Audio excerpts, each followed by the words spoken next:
Belum, apa itu laminar airflow?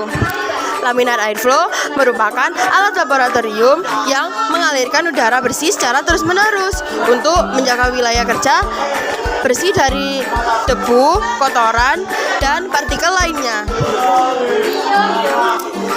Laminar airflow dapat digunakan sebagai meja kerja steril untuk kegiatan seperti persiapan bahan tanam, inokulasi, atau penanaman perpindahan tanaman dari satu tempat ke tempat lain dalam satu kultur. Berikut merupakan cara untuk membersihkan atau mensterilkan laminar airflow. Yang pertama adalah memencet sinar UV. Setelah itu kita tunggu selama 1-2 jam. Setelah menyalakan sinar UV selama 1-2 jam, setelah itu kita menyalakan lampu penerang. Kita matikan dulu sinar UV-nya. Setelah itu kita nyalakan, lalu setelah itu kita hidupkan blowernya. Setelah menyalakan blower dan lampu, langkah selanjutnya adalah membersihkan laminar airflow menggunakan alkohol 70% dan tisu. Dilap semua permukaan laminar airflow dari bagian luar hingga bagian dalam sampai bersih ya. Cuci tangan hingga ke lengan untuk memastikan tangan dan lengan steril saat dimasukkan ke dalam laminar airflow.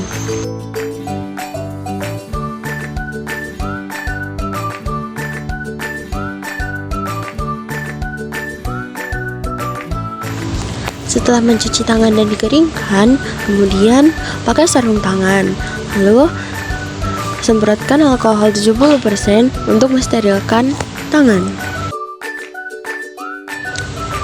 Pembakar spiritus merupakan alat pemanas yang digunakan untuk memanaskan bahan kimia.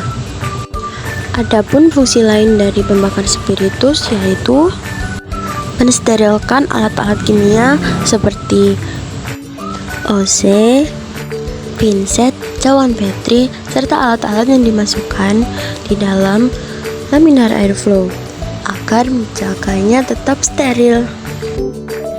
Ini inkubator. Inkubator berfungsi untuk menginkubasi atau mengerami suatu bakteri agar dapat bertumbuh pada suatu media.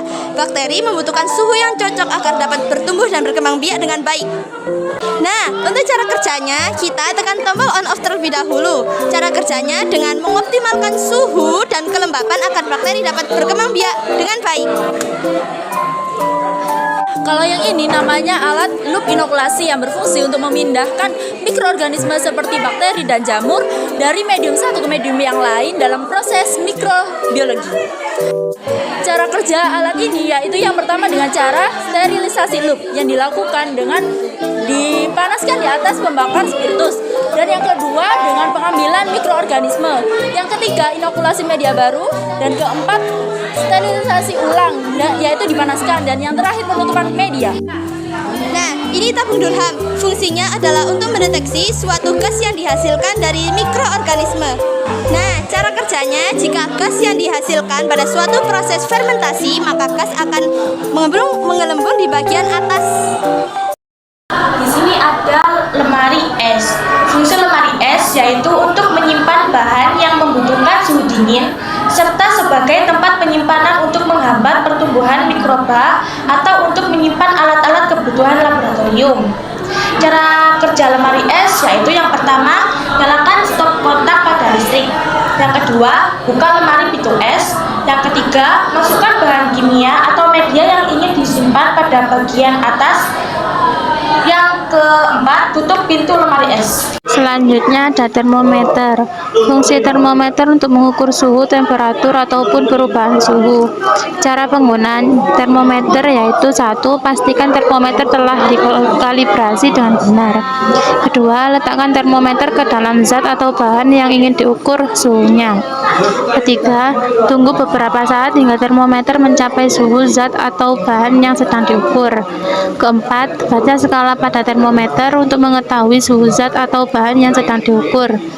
Kelima, simpan termometer laboratorium dengan baik setelah selesai menggunakannya. Di sini saya akan memperkenalkan dua alat ini. Yang pertama pertama ini adalah tabung reaksi. Tabung reaksi ini digunakan untuk mereaksikan dua larutan media cair. Dan alat ini disebut dengan vortex. Alat vortex ini digunakan untuk mencampurkan media cair yang ada di dalam tabung reaksi ini. Cara penggunaannya adalah yang pertama, kita colokkan dulu ke dalam arus listrik atau stop kontak terlebih dahulu. Dan kita posisikan tabung reaksi dengan benar seperti ini. Setelah itu kita tekan tombol on. Setelah itu kita atur kecepatannya dengan speed control yang ada di sini. Ketika sudah homogen, kita angkat tabung reaksi dalam rubber cup ini. Setelah itu kita nyalakan tombol off yang ada di alat ini. Setelah mati, kita cabut kabelnya dari stop kontak atau dari aliran listrik. Sekian, terima kasih. Adalah fotoreagen untuk digunakan untuk memasukkan cairan yang sudah kita larutkan, lalu setelah itu kita bisa memasukkannya ke dalam laminar airflow. Dan ini adalah dispenser botol tap. Dispenser ini biasanya digunakan untuk mengukur dan mengeluarkan cairan dengan ukuran yang akurat dan presisi. Cara penggunaannya begitu mudah. Kalian masukkan dispenser itu ke dalam botol, lalu kalian buka penutup untuk mengeluarkan cairannya. Setelah itu buka juga bagian tengah sini agar cairan bisa keluar. Gini kan. Nah, setelah itu kita ukur dengan ukuran yang kita mau, sepertinya contohnya 8 mili ataupun 9 mili. Setelah itu kita tarik ke atas dan kita hembaskan ke bawah, cairan pun keluar. Ini adalah mikroskop yang berfungsi untuk memperkecil objek yang terlalu kecil dan dijebol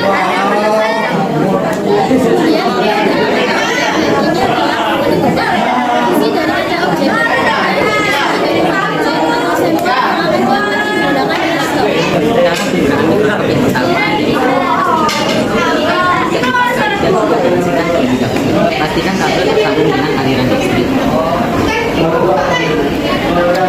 Setelah itu tekan tombol on dan mengatur cahaya yang terbuka. Letakkan kaca objek dan letakkan kaca preparat di atasnya lalu dijepit. Itu mengatur pembesaran di lensa objektif. Tekan meja kerja, tekan makrometer hingga maksimal. Setelah itu atur fokus objek menggunakan mikrometer agar terlihat lebih jelas. Geser ke kanan dan ke kiri gunakan mikrometer horizontal. Ambil kaca objek dan penutupnya, kemudian bersihkan lensa objektif. Matikan mikroskop dengan menekan tombol off dan lepaskan kabelnya. Selanjutnya saya akan menjelaskan tentang alat mikropipet. Mikropipet digunakan untuk memindahkan cairan atau larutan dari satu tempat ke tempat lain dengan volume di bawah 1 mili. Cara penggunaan mikropipet, yang pertama, setting volume yang dibutuhkan. Selanjutnya, pasang tip ke ujung mikropipet. Pastikan terpasang dengan rapat. Kemudian tekan di stopan yang pertama. Lalu letakkan ujung tip ke dalam cairan. Lalu lepaskan. Kemudian untuk memindahkan cairan, tekan sampai stopan yang kedua. Lalu pencet bagian ini untuk melepas tip. Alat ini bernama tip mikropipet. Ini berfungsi untuk memindahkan cairan dengan jumlah kecil secara akurat. Alat ini berpasangan dengan ini adalah mikropipet. Nanti cara penggunaannya seperti ini. Dipasang seperti ini. Usahakan ini sampai melekat dengan kuat ya. Selanjutnya saya akan menjelaskan tentang pipet. Pipet memiliki fungsi utama yaitu memindahkan dan menambahkan cairan dalam jumlah kecil. Cara penggunaannya adalah pertama-tama kita tekan yang bulat ini, Lalu kita masukkan ke dalam cairan. Kemudian kita lepaskan. Nah, untuk menambahkan ke cairan lainnya, kita bisa sedikit-sedikit. Neraca analitik merupakan suatu benda yang sering digunakan di laboratorium. Benda ini untuk menimbang suatu zat atau bahan yang untuk digunakan praktikum. Cara penggunaan neraca yang pertama yaitu letakkan bahan atau zat ke atas piring neraca. Yang kedua letakkan suatu bahan yang perkiraan sama dengan benda yang digunakan. Yang ketiga, ukur masanya berapa berat total. Botol timbang memiliki fungsi sebagai menentukan kadar air suatu zat dan juga untuk menyimpan bahan cair yang bersifat higroskopis. Kerja botol timbang sendiri yaitu buka tutup botol timbang dan letakkan botol timbang di atas neraca. Baca skala pada botol timbang kosong dan catat berat awal, biasanya menggunakan satuan miligram atau gram. Masukkan zat yang ingin ditimbang ke dalam botol timbang, lalu tutup, lalu hitung skala pada botol timbang setelah zat dimasukkan, dan hitung selisih antara berat awal dan berat akhir botol timbang. Setelah digunakan, buang zat yang telah diukur dan bersihkan botol timbang menggunakan air mengalir. Di sini saya akan menjelaskan fungsi gelas ukur. Gelas ukur sebagai alat untuk mengukur volume larutan. Fungsi koloni counter yaitu digunakan untuk menghitung koloni bakteri yang tumbuh di media. Pertama-tama kita colokkan ke sumber listrik. Kemudian nyalakan alat dengan menekan tombol on. Kemudian rasa jumlah perhitungan hingga menunjukkan angka 0. Kemudian letakkan cawan Petri tersebut di sini. Kemudian tandai koloni dengan mengarahkan pulpen ke meja skala. Lemari bahan. Fungsi dari lemari bahan ini adalah tempat untuk menyimpan bahan kimia yang mengandung zat beracun dan mengandung asam serta basa yang berkonsentrasi tinggi. Di dalam lemari bahan ini terdapat bowler yang berfungsi untuk mencegah penguapan bahan kimia yang ada di dalamnya. Spatula. Fungsi dari spatula adalah satu, untuk mengaduk bahan kimia yang berupa cair. Dua, yang ini untuk mengambil bahan kimia yang berupa padatan. Cara kerja spatula adalah pastikan spatula dalam keadaan bersih dan kering. Ambil bahan kimia jika diperlukan untuk mengaduk bahan yang berupa cair. Setelah itu, cuci spatula hingga bersih dan keringkan.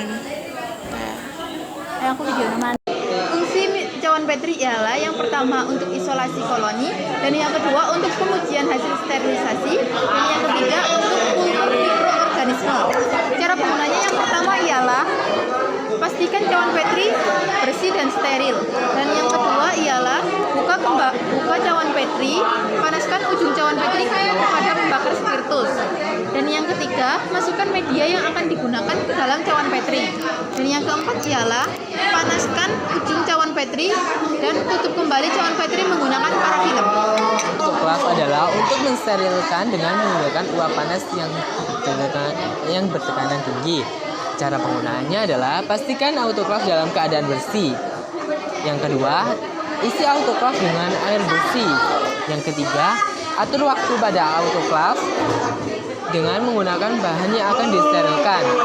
4. Autoklaf akan mensterilisasikan dengan menggunakan tekanan yang bertekanan tinggi dan uap panas yang dihasilkan. 5. Setelah selesai, dinginkan autoklaf, lalu buka perlahan-lahan. Yang keenam, keluarkan alat dan bahan yang telah disterilisasikan. Ini adalah hot plate. Hot plate ini biasanya digunakan untuk memanaskan larutan yang terdapat dalam beker glass.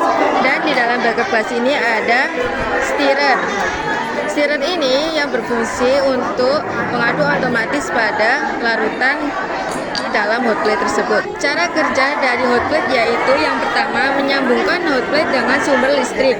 Yang kedua mengatur suhu dari hot plate. Yang ketiga mengatur kecepatan stirrer. Selanjutnya setelah semuanya diatur, biarkan hot plate stirrer itu bekerja secara otomatis. Ini adalah beker glass. Fungsinya adalah sebagai alat penampung sampel dan juga bisa digunakan sebagai wadah alat pemanas larutan.